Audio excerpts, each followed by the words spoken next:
jiena George Vella, qiegħed hawnhekk narraf u nipproklama li fl-4 ta' April 2019 skont l-msemmija Kostituzzjoni assumejt il-funzjonijiet ta' President ta' Malta. Diffiċli nispjega u nesprimi l-emozzjonijiet li qed inħoss bħalissa.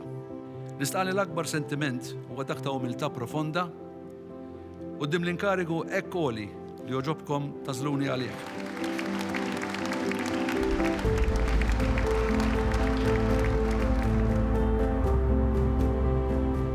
Għaddiet sena minn mindu ħadd il-ġurament tal-ħatra bħala President tar-Repubblika ta' Malta. Kienet sena mimlija avvenimenti li seħħew kemm fuq bażi nazzjonali kif ukoll dik internazzjonali. Il-bidu ta' dil-Presidenza nista' ngħid li għaddiet minn ċirkostanzi bla preċedent. Iżda fl-aħħar mill-aħħar il-poplu Malti u Awċi dejjem wara l-karattru veru tiegħu. Bla dubju ta' xejn naħseb li fost l-iktar momenti diffiċli li għaddejt minnhom kien fil-perjodu ta' Diċembru, meta nqalet kwistjoni politika bla preċedent u kelli naġixxi b'kawtela u skont kif tippermettili l-Kostituzzjoni. Li ċirkostanza ta' sew diffiċli appellajt għal kalma u biex kulħadd ikun konxu tar-responsabiltajiet li għandhom jinġarru. Eżis Maltin u Awċin, kuljum li għaddi da tikber l-istennija minni biex inkun strument biex jiġi evitat l-għar li jista' jiżviluppa jekk is-sitwazzjoni li għandna f'pajjiżna bħalissa tkompli tigrava. Bħalma tafu l-pajjiż għadda minn perjodu ta' tranzizzjoni sakemm inħatar il-Prim Ministru Robert Abela u dan kien perjodu fejn spikkat il-maturità politika tal-poplu Malti u s-sens ta' rispett lejn pajjiżna u l-valuri li nħadnu. Irrid għalhekk nirringrazzja lil kull min ikkopera biex titwaqqaf it-tensjoni bla ma tnaqsu fl-ebda ħin ebda drittijiet ċivili u l-proċess demokratiku tħalli jitħaddem. Matul da żmien żammejt is-silenzju sabiex inħalli l-ġustizzja tieħu triqitha. L-investigazzjonijiet li kienu qegħdin isiru dwar il-qtil tas-Sinjura Daphne Caruana Galizia, li bħalma tafu da delitt li tafa sewda fuq il-kuxjenza nazzjonali u nistenna li fi żmien raġonevoli issir ġustizzja u ħaqq ma' kull min kien involut f'dan l-att atroċi. F'da ċirkostanzi li żviluppaw bdew isiru aktar appelli għar-riforma kostituzzjonali. Sirna konxi iktar fuq l-ħtieġa li partijiet tal-Kostituzzjoni jeħtieġu tibdil biex jirriflettu aħjar u iktar iż-żminijiet tal-lum u tal-futur.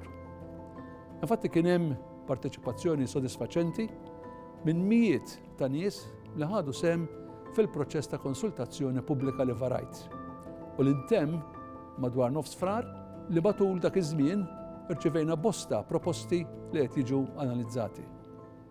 Il-pass li jmiss huwa li b'aktar konsultazzjoni pubblika inkomplu nwittu t-triq għall-Konvenzjoni Kostituzzjonali li hija ntiża biex tkompli tixpruna l-ideat li għandhom iwasslu għal abbozzi li permezz tagħhom imbagħad isiru l-emendi.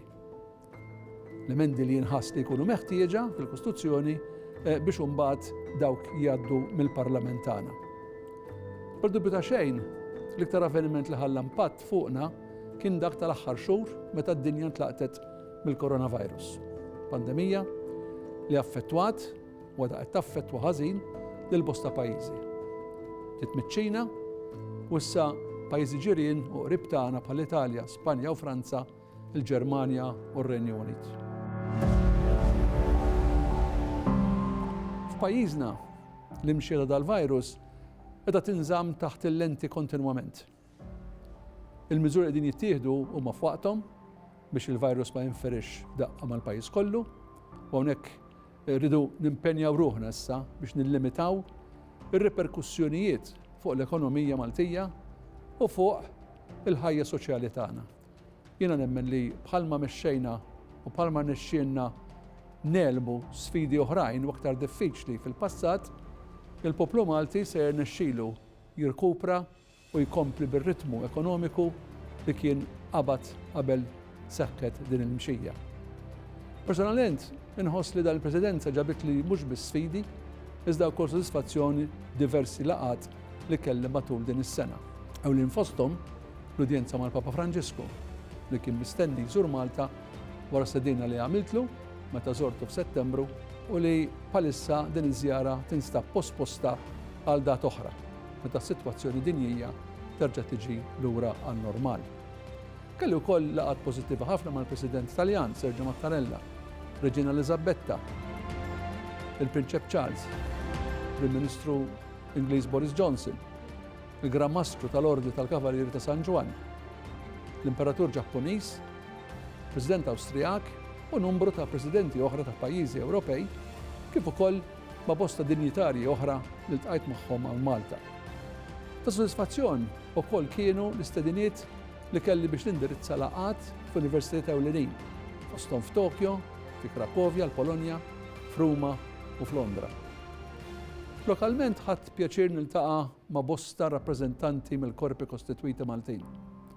Żort bosta entitajiet pubbliċi u kumpaniji privati, kont mistieden nindirizza bosta konferenzi b'temi varji, kif ukoll irnexxiel niltaqa' ma' firxa wiesa ta' nies minn tfal għal żgħażagħ, persuni b'diżabilità, NGOs u anzjani. Il-kutat man nies, iċ-ċans li tisma' minn fommhom l-ideat li jwaslulek, jgħalmuk u jżommok informat. Dan il-kuntatt man nies tħoss il-pols tas-soċjetà u kif is-soċjetà tkun qed tevolvi ma' żminijiet. Kien għalhekk li matul din il-Presidenza kont xprun f'differenzi inizjattivi fosthom l-użu tajjeb tal-ilsiem Malti, il-kuxenza dwar is-saħħa mentali u fuq kollox komplejt nagħti spinta fis-settur tal-filantropija biex ma nsemmix il-patronaġġ li tajt f'tant u tant avvenimenti soċjo-kulturali u reliġjużi. Għazab hawnhekk ta' min nirringrazzja l-awtoritajiet ċivili u reliġjużi ta' kull twemmin f'pajjiżna għal kooperazzjoni u rispett li dejjem sibt minn għandhom. Matul din is-sena wkoll kelli l-okkażjoni li nżur il-pazjenti Maltin f'Londra darbtejn. L-istejjer tagħhom imissulek qalbek. Tant li jien u marti bqajna nsegwhom matul dawn it-12 xahar.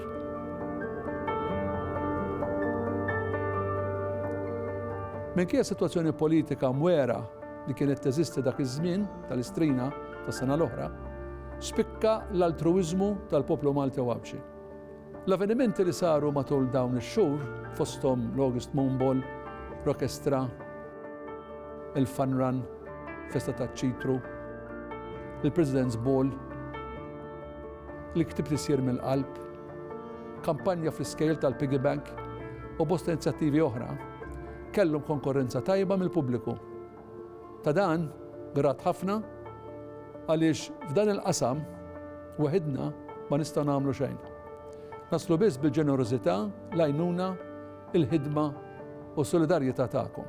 Irridu nkomplu nħarsu l-qudiem b'ottimizmu.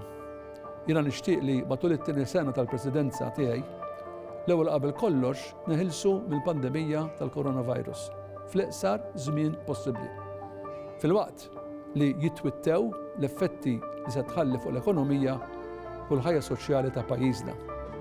Dan nawgura li jsir kemm jista' jkun malajr. Nawgura wkoll li jibqa' fostna is-sens ta' solidarjetà li ġabet ilna magħha din l-epidemija. Nixtieq li dawk l-appuntamenti li kellna u ħassarna jew li ġew posposti għal dat oħra, pażjara tal-Papa Franġisku, insibulhom posthom fid-djarju tagħna. Dan kemm jista' jkun malajr. Jien nittama li la darba titbiedin il-marda nagħtu spinta ħalli l-affarijiet jiġu lura għan-normal kemm jista' jkun malajr. Irrid naraw wkoll fix-xhur li ġejjin it-twettiq ta' riformi li attwaw iktar u aħjar dawk il-miżuri li jsaħħu s-saltna ta' dritt u rrid naraw wkoll li tiżdied il-fiduċja fil-qasam ġudizzjarju. Se nkomplu bil-ħidma fuq ir-riforma kostituzzjonali u nittama li nlestu x-xogħol li wassalna għal biex nibdew il-konvenzjoni kostituzzjonali. Fuq kollox, irrid nara l-kamp politiku aktar iffokat fuq il-ħolqien tal-ġustizzja soċjali u l-ħolqien tal-ġid għas-soċjetà kollha Maltija Wawċija.